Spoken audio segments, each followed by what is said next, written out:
لله نحمده ونستعينه ونستغفره ونعوذ بالله من شرور أنفسنا ومن سيئات أعمالنا. من يهده الله فلا مضل له ومن يضلل فلا هادي له. أشهد أن لا إله إلا الله وأشهد أن محمدا عبده ورسوله. يا أيها الذين آمنوا اتقوا الله حق تقاته ولا تموتن إلا وأنتم مسلمون.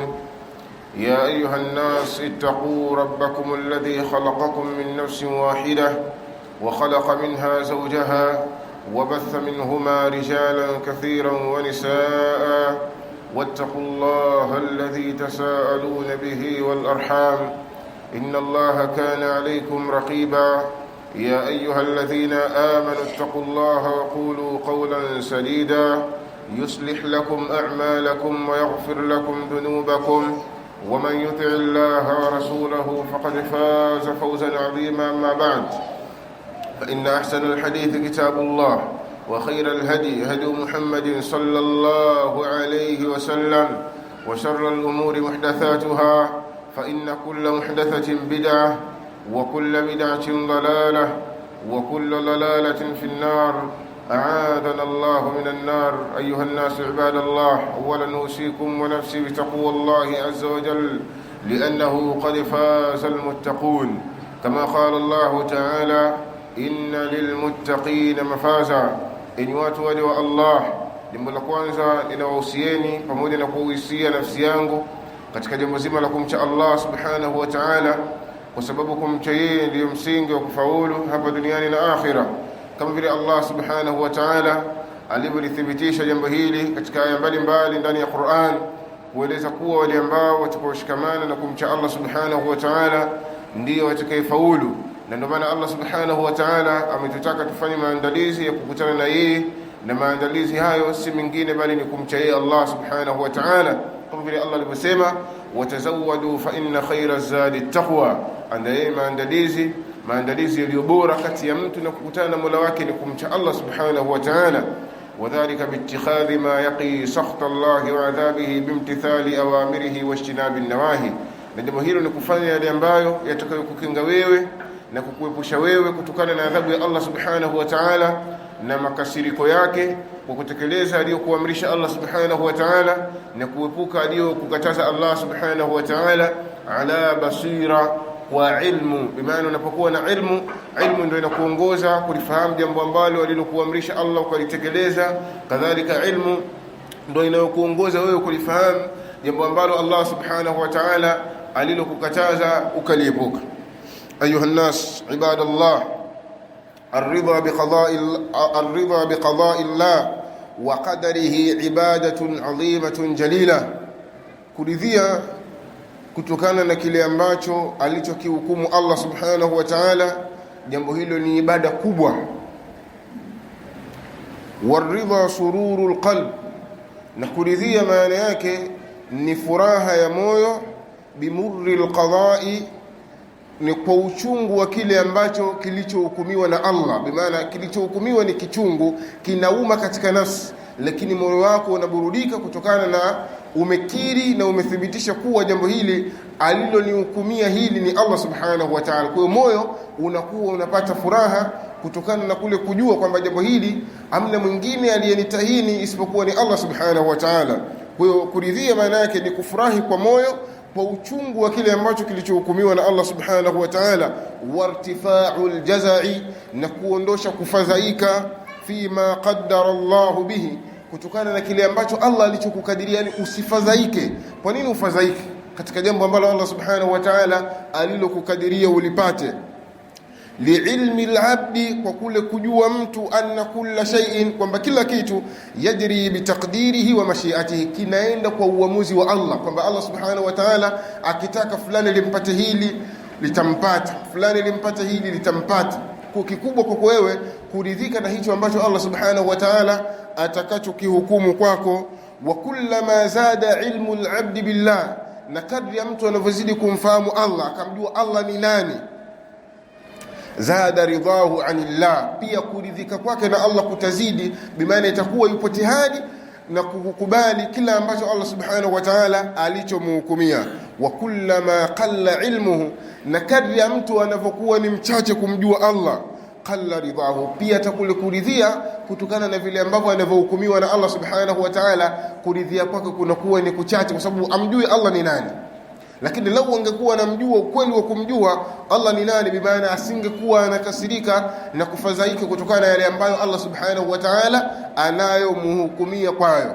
Qala Allah ta'ala, Allah subhanahu wa ta'ala amesema, ma asaba min musibatin fil ard wala fi anfusikum, haukupateni nyinyi msiba wote katika ardhi wala katika nafsi zenu, bimaana mitihani mbalimbali, matatizo mbalimbali, illa fi kitabin min qabli an nabraha, isipokuwa mambo hayo yapo katika kitabu yashaandikwa kabla ya kuumbwa. Inna dhalika ala Allah yasir, ayo yote kwa Allah subhanahu wa ta'ala ni mepesi. Wa an Jabir radiyallahu anhu qala Rasulullah sallallahu alayhi wasallam, Mtume sallallahu alayhi wasallam anasema, la yu'minu 'abdun hatta yu'mina bil qadari khairihi wa sharrihi, hatakuwa mkamilifu wa imani mja mpaka aamini yale ambayo aliyoyahukumu Allah, aliyoyahamua Allah, sawa ya khairi au ya shari.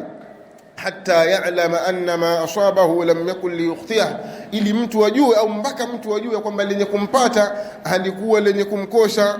Wa anna ma akhtaahu lam yakun liyusibahu, na hakika lile ambalo lenye kumkosa halikuwa lenye kumpata. Wa qala sallallahu alayhi wasallam, na Mtume sallallahu alayhi wasallam anasema, likulli shay'in haqiqa, kila kitu kina uhalisia wake. Wama balagha 'abdun haqiqata al-iman, na mja hatofikia uhalisia wa iman hatta ya'lama, mpaka ajue, anna ma asabahu lam yakun liyukhti'ah, hakika lenye kumpata alikuwa lenye kumkosa. Wama akhtaahu, na lenye kumkosa, lam yakun liyusibahu, halikuwa lenye kumpata. Bimaana mtu asijione kwa ujanja wake ndo ameepuka jambo fulani, wala kwa ujinga wake ndo amepatwa na jambo fulani, la, bali huo ni uamuzi wa Allah subhanahu wa ta'ala. Fulani limpata jambo fulani, basi litakupata, si kwa ujanja wako sababu hapana nimefanya hivi ndo maana ni Allah subhanahu wa ta'ala ndo amehukumu hivyo kwamba wewe usipatwe na jambo fulani, itokee ajali lakini fulani asidhurike, wengine wote wadhurike. Huo ni uamuzi wa Allah. Usiseme kwa ujanja wako pale kwa sababu mimi nimeruka, la, bali sema qaddara Allah, hivyo ndo Allah ametaka.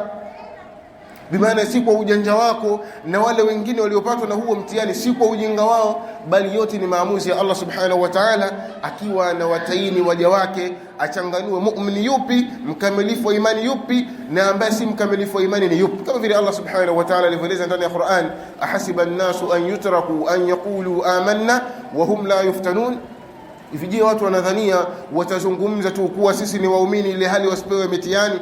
Jambo hilo haliwezekani. Kila ambaye ni muumini lazima Allah subhanahu wa ta'ala atampa mitihani mbalimbali ili yaipime ile imani yake. Huyu anadai yeye ni muumini, imani yake ipoje dhidi yangu mimi Mola wake? Kwa Allah subhanahu wa ta'ala anakupa majaribu mbalimbali kuitaini imani yako imefikia kiasi gani kutokana na kuridhia yale ambayo Allah subhanahu wa ta'ala aliyokadiria. Fa in fata al-abdu ma kana dhunnuhu nafi'an lah, ikiwa mja atapitwa na yale ambayo alikuwa akiyadhania ya manufaa kwake, yani jambo hili lina manufaa kwangu akawa ameliendea, au ibtulia bima fihi usrun lah, au amepewa mtihani kwa jambo ambalo kuna uzito ndani yake, baada badli wus'ihi, baada ya kutoa jitihada yake akadhania kwamba jambo hili lina manufaa kwangu, kwa akawa anajitahidi katika kuliendea. Fala yandam wala yatahassar, kama itatokea kinyume chake asinungunike wala asijute, bal yusallim, bal yajisilimishe, wa yakunu radiyan bima qaddarahu Allah alayhi, na awe anaridhika na kile ambacho Allah alichokumhukumia. Kwa inawezekana ukawa umeliona jambo fulani kwa muonekano wako lina khairi dhidi yako ukaliendea, alafu ikatokea kinyume chake, usianze kunungunika, mimi kwa nini nimefanya hivi. La, Mtume sallallahu alaihi wasallam anasema ihris ala ma yanfa'uk, pia kutokana na kile ambacho kinachokunufaisha. Kwa hiyo kwa mtazamo wako unaweza kuona kwamba jambo fulani linaninufaisha, kwa ndio maana unaliendea kwa haraka ili ulifanikishe. Wasta'in billah, pia mtake msaada Allah, wala ta'jiz, wala usishindwe. Fa in asabaka shay'un, ikiwa katika hizo harakati zako kuyaendea mambo ambayo unadhania wewe yatakunufaisha, ukapatwa na kitu, ukapatwa na mtihani, fala taqul, usiseme law anni fa'altu kana kadha wa kadha, law mimi ningefanya hivi ingekuwa hivi. Yani umepanga plani zako, lakini vile ulivyo plani imetokea kinyume, unaanza kunungunika, pale juu ningefanya hivi singetokea hivi, ningefanya hivi singetokea hivi. Mtume sallallahu alayhi wasallam anasema usiseme hivyo, walakin qul, lakini sema qaddara Allah wa ma shaa fa'al, Allah ndo aliyekadiria, Allah ndo aliyeamua. Kwa sababu ingekuwa kwa matakwa yako, kwa nini imetokea kinyume na vile ulivyotaka? Kwa maana matakwa yako hayaendana na matakwa ya Allah. Kwa maana huenda Allah amekutaini kwa vile ambavyo alivyokusudia, imetokea kinyume. Allah amekutaini apime mja wangu huyu, je anaridhika na yale ambayo ninayomhukumia? Fa inna lau taftahu amala shaitani, ndio sala anasema neno lau linafungua matendo ya shetani. Hatima yake utakataa uamuzi aliohukumu Allah. Lau ningefanya hivi singekuwa hivi, lau ningefunga breki nisingeanguka, la, sema Allah ndio ameamua, kwa sababu ingekuwa kwa matakwa yako, kwa nini hujafanya? Yani wewe inabidi ujiulize hiyo lau, pale leo ningefanya hivi isingetokea, kwa nini usingefanya? Bimaana wewe mwenyewe kujikontrol kwa matakwa yako haiwezekani basi na uamuzi wa Allah. Maana hilo ni jambo ambalo Allah ndio amehukumu, inabidi uridhike, amekutaini wewe mja wake. Kwa inabidi ukubaliane na uamuzi wa Allah subhanahu wa ta'ala katika mambo yako yote ya kimaisha anayoyahukumu Allah subhanahu wa ta'ala. Wallahu a'lam.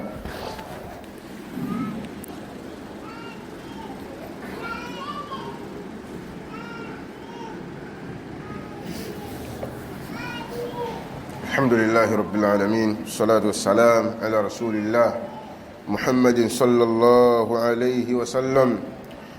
وقد قيل ليحيى ابن معاذ رحمه الله، قد سمع يحيى ابن معاذ رحمه الله: متى يبلغ العبد مقام الرضا، wakati gani mtu atafikia sehemu ya kuridhika kutokana na kile ambacho alichohukumiwa na Allah? Yani wakati gani mja ataridhika kutokana na kile ambacho alichohukumiwa na Allah subhanahu wa ta'ala? Qala, akasema idha aqama nafsahu ala arba'ati usul, pindi mtu atakapoiweka nafsi yake juu ya misingi minne. Kwa misingi hiyo itakuwa ni sababu ya yeye kuridhika na kile ambacho Allah subhanahu wa ta'ala atakachomhukumia.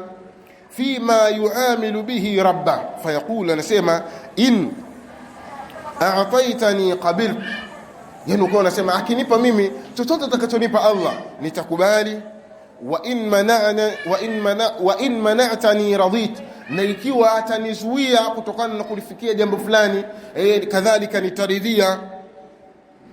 Wa in taraktani abad, na ikiwa ataniacha katika kipindi cha mitihani mimi nitamwabudu. Kwa sababu kuna baadhi ya watu wao ibada zao kipindi tara, lakini wakiteteleshwa kidogo na mitihani, ibada kwanza pembeni, wanaangalia mambo mengine. La, wa in amartani ajab, na ikiwa Allah ataniamrisha mimi nitamjibu. Kwa hiyo misingi hii minne ukiwa umeifahamu vizuri, itakuwa ni sababu ya wewe kuridhika kutokana na kile ambacho Allah subhanahu wa ta'ala alichokuhukumia kwacho.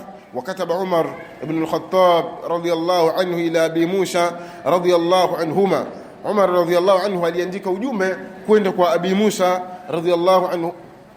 Amma ba'da, akasema fa innal khayra kullahu fi ridha, khairi zote zipo katika kuridhia kutokana na kile ambacho alichokihukumu Allah.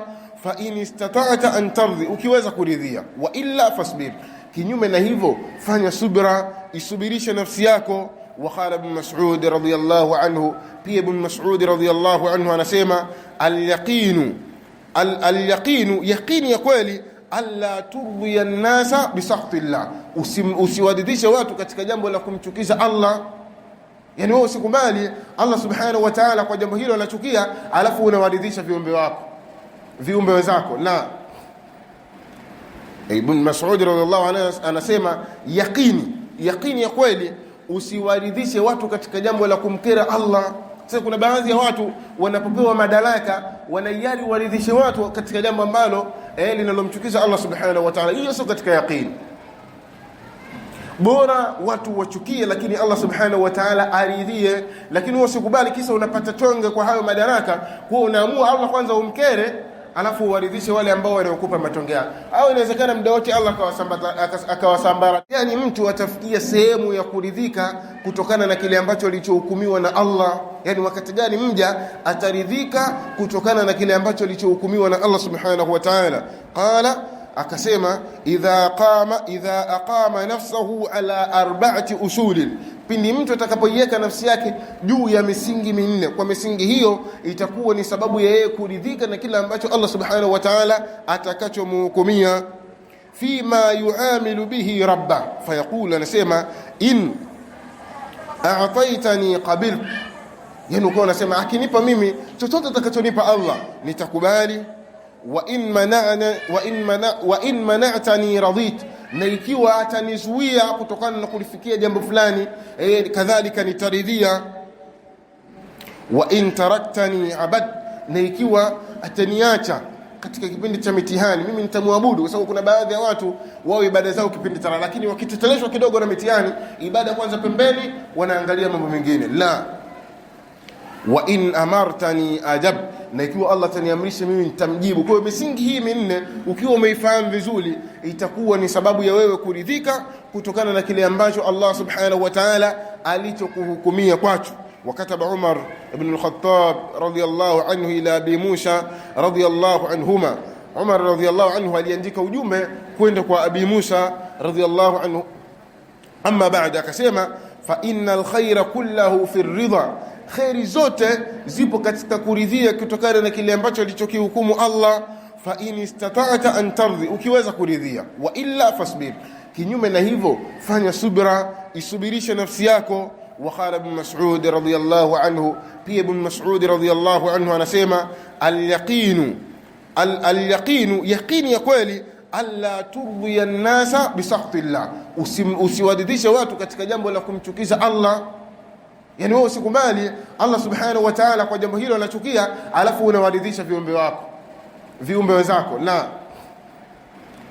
ibn Mas'ud radhiyallahu anhu anasema yaqini ya kweli, usiwaridhishe watu katika jambo la kumkera Allah. Sasa kuna baadhi ya watu wanapopewa madaraka wanaiari waridhishe watu katika jambo ambalo linalomchukiza Allah subhanahu wa ta'ala. Hiyo sio katika yaqini. Bora watu wachukie lakini Allah subhanahu wa ta'ala aridhie, lakini usikubali kisa unapata tonge kwa hayo madaraka, kwa unaamua Allah kwanza umkere alafu waridhishe wale ambao wanaokupa matonge yao. Au inawezekana muda wote Allah akawasambaratisha, na inawezekana hayo madaraka yenyewe ukayakosa. Faida gani ulioipata? Usikubali kufanya mambo ambayo yanayomkera Allah kisa uwaridhishe watu. La, usikubali, bora uwakere hao watu, Allah subhanahu wa ta'ala aridhike. Kwa siku utakutana na Allah subhanahu wa ta'ala, anajua kwamba mja wangu aliwakera watu ili aniridhishe mimi. Lakini ukifanya kinyume chake itakuwa ni mtihani mkubwa mbele Allah subhanahu wa ta'ala. Wala tahjud ahadan ala rizqillah, na wala pia usimhusudu yoyote katika kile alichoruzukiwa na Allah. Usimhusudu mtu, kwa nini fulani ana hiki, kwa nini wewe, kwa nini una? Bimaana hiyo ni riziki ya Allah. Kila mtu amepewa mafungu yake ya riziki hapa duniani, rizika na ulichopewa. Kwa nini unamhusudu mtu? Ndio maana Mtume sallallahu alayhi wasallam amekataza wala tahasadu, msihusudiane, kwa sababu kuhusudu kitu ambacho alichopewa mtu na Allah subhanahu wa ta'ala ni katika sababu ambazo zinapelekea wewe kutoridhika na hali yako aliyokupa Allah. Kwa nini mimi Mungu kaniweka katika hali yule kamweka katika hali ile? La, kilichokupelekea hivyo nini? Husda. Ndio maana Mtume sallallahu alayhi wasallam msihusudiane. Bimaana husda maana yake kama anavyoelezewa wanachuoni ni kutamani kuondokewa neema ya Allah kwa mwenzio. Fulani na gari, yani fulani mtoto wa juzi tu ana gari, kwa nini wewe mtoto wa zamani hauna gari? Ni Allah subhanahu wa ta'ala ndio riziki yake kaamua ampe. Ukiwa na tabia kuhusudu itakuwa ni sababu ya wewe kutoridhika na unayopewa na Allah. Kwa hiyo tusihusudiane. Ndio maana Mtume sallam ametukataza wala talum ahadan, na wala usimlaumu yoyote ala ma lam yu'tika bihi Allah, katika mambo ambayo Allah subhanahu wa ta'ala hajakupa. Fa inna rizqa la yasuquhu hirsu harisin, sababu riziki aisukumwi na pupa ya mtu. Kila mtu ana mafungu yake. Pambana utakapopambana, utapata, utakosa. Kwa hiyo riziki ya Allah subhanahu wa ta'ala haipatikani kutokana na kule mtu kupupia kaenda huku la. Niziko kufanya sababu ndogo tu, ukauza kigenga lakini ukawa ni sababu ya kumiliki mamilioni ya pesa. Mtu akauza maduka ya jumla ya bidhaa mbalimbali, hiyo ni sababu ya kupata hasara.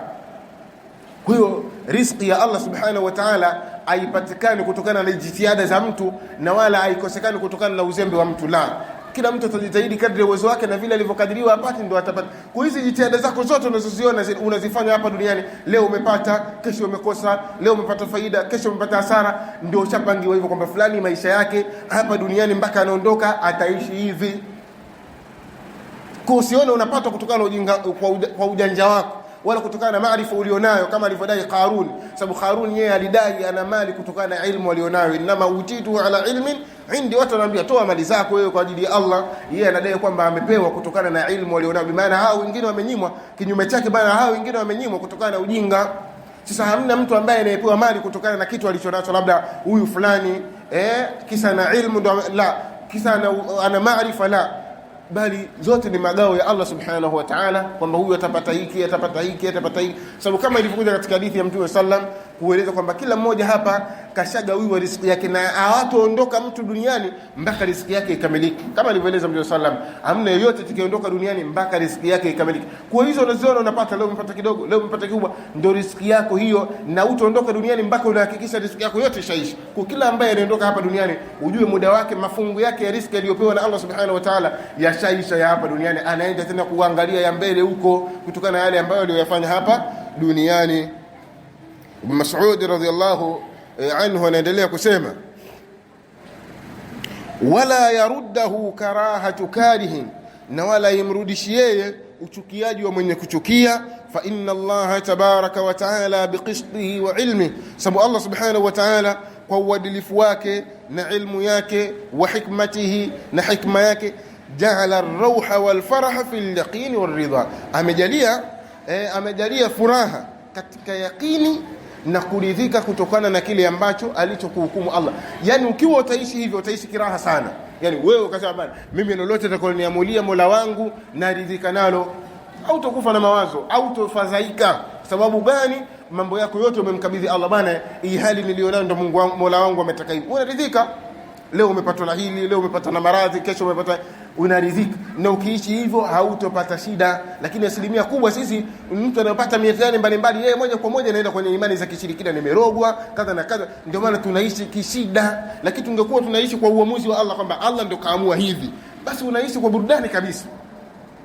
Lakini tupo hivyo sisi, ndio mitihani kitu kabili, tunaonekana tumerogwa. Ndio maana Mtume sallallahu alayhi wasallam, ta'arraf ila Allah fi ar-raha yaarifuka fi shidda, jitambulishe kwa Allah katika kipindi cha raha. Kipindi cha matatizo Allah atakufahamu, lakini kipindi cha raha kwanza watu wanamuacha Mungu pembeni, alafu wanaendelea na mambo yao.